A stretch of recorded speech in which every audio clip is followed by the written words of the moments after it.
శాఖను మరింత చురుగ్గా తీర్చిదిద్దేందుకు వాహనాల కొనుగోలుకు మా ప్రభుత్వం కృషి చేస్తోంది. 25-26 ఆర్థిక సంవత్సరానికి గృహ మంత్రిత్వ శాఖకు 8,570 కోట్ల రూపాయల కేటాయింపును ప్రతిపాదిస్తున్నాను.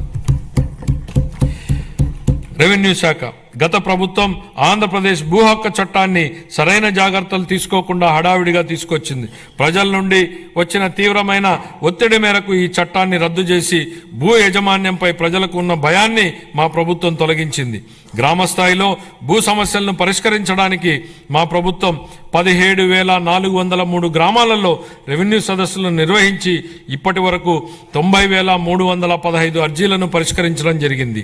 సుమోటో కుల ధృవీకరణ విధానం ద్వారా రాష్ట్రంలోని అన్ని కుటుంబాలకు కుల ధృవీకరణ పత్రాలను ఆన్లైన్లో అందుబాటులో ఉంచడం జరిగింది. ఫ్రీ హోల్డ్ భూముల పునఃపరిశీలన చేపట్టి పూర్తి చేశాం. రీసర్వే పూర్తయిన 6,688 గ్రామాలలో గ్రామ సభలను జరిపి ఫిర్యాదుల పరిష్కారానికి తాజా ప్రాదేశిక డేటాను నిర్వహించడం జరుగుతోంది. కార్మిక శాఖ దారిద్ర్య రేఖకు దిగువన ఉన్న కుటుంబాల భద్రత కోసం కుటుంబ యజమానికి చంద్రన్న బీమా పథకం అమలుకు సంబంధించిన విధి విధానాలను నిర్ణయించేందుకు వర్కింగ్ కమిటీ ఏర్పాటు చేశాం.